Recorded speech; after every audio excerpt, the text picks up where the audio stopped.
All right, guys, so let's go ahead and break down the first four matchup between 10 seeds, Colorado versus Boise State. First off, we're going to take a look at Boise State here.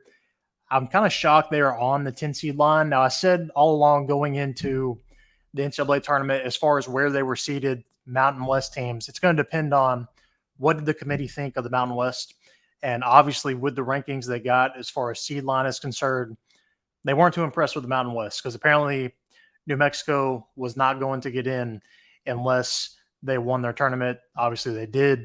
But let's go ahead and take a look at Boise State. All right, 22-10. Again, I'm kind of shocked they're on the 10 seed line, but looking at their resume a little more, I can kind of see why.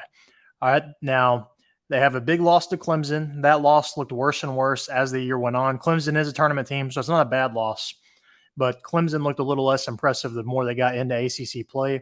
You've got a loss to Virginia Tech, which was not near the tournament bubble, so that's a bad loss there. You do have a win over BCU. All right, BCU was close to getting in the tournament. Obviously didn't make it, though, in the end. You've got a 14-point loss to Butler.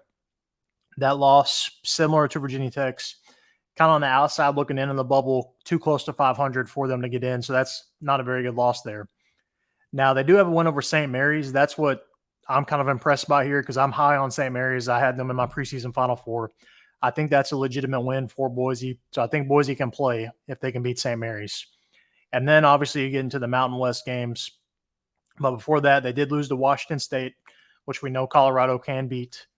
And that could come into play here.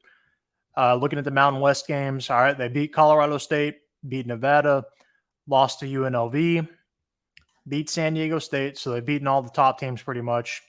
Lost to Utah State. All right, Utah State probably has the best record in the Mountain West. Beat New Mexico, lost to Colorado State, lost to Utah State. So they split with Colorado State, lost to Utah State twice. All these teams are pretty much beating each other. That's kind of what I'm getting at here. They beat San Diego State twice, though. Okay. So then we get to Colorado. All right. So let's take a look at Colorado. All right. Colorado is sitting at 24-10 on the year. Kind of turned it on as of late. Colorado, when I watched them, really talented, really high upside, but they've been really inconsistent throughout the year. So looking at their schedule, if I can get this crap off my screen, like I said, 24-10, 16-1 at home. Pretty impressive there. Let's see. Win over Grambling State. That obviously doesn't mean anything, but win over Richmond. Richmond did win the A-10 in the regular season. You've got a loss to Florida State. Florida State was not a very good basketball team. So that's a bad loss. Now you have a loss to Colorado State. All right. Like I've said, Boise State split with Colorado State. So they have seen teams of Boise State's caliber, and this kind of shows you that this is probably going to be a pretty good game here. All right, they went over Miami. Miami ended up sucking, so that really doesn't mean anything. Let's see. Looking at tournament teams here, they won over Washington State, got beat by Arizona by 47 points. Holy crap, I didn't realize that. Let's see. Went over Oregon by 15. Oregon ended up turning on at the end. Loss versus Washington State. Another loss to Arizona by 20, and then we know what they did when we got the tournament play. Let's go ahead and scroll down to that.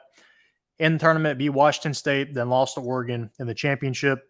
So I think this game is ultimately going to be a pretty good game.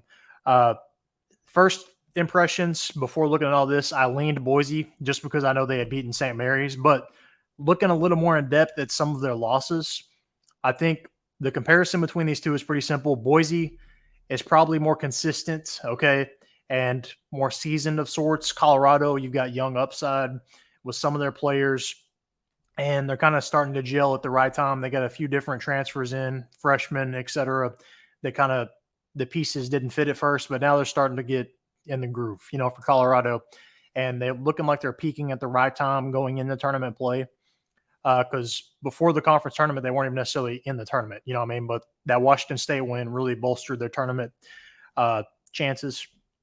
But from what I'm going on here, from what I've seen with some of Boise State's losses, Xavier and it was Virginia Tech, I'm going to lean Colorado here. I think this will be a good game. It's going to come down to, can Boise stay under control enough, even if Colorado's throwing lobs and, setting the world on fire with how they look, the way they're playing. Can Boise State calm the weather storm and stay true to themselves, win the ball game? It's possible, but I'm going to lean Colorado here. I think Colorado ultimately gets the win over Boise, but this should be a heck of a game in the first four game on Wednesday. But who do you think wins this game? Let me know down in the comment section. Also, I am hosting a bracket challenge group on ESPN. As you can see, it's scrolling across your screen here. First place winner gets a free AG t-shirt. All you got to do is be a subscriber. To find the link, go to the community tab on my channel. Click the link there. Should take you right to it. If you got any questions, though, just comment on that community tab and you'll see what I'm talking about. But let me know your thoughts. Who wins this game? Let me know down in the comment section. Make sure to like this video. Most importantly, subscribe.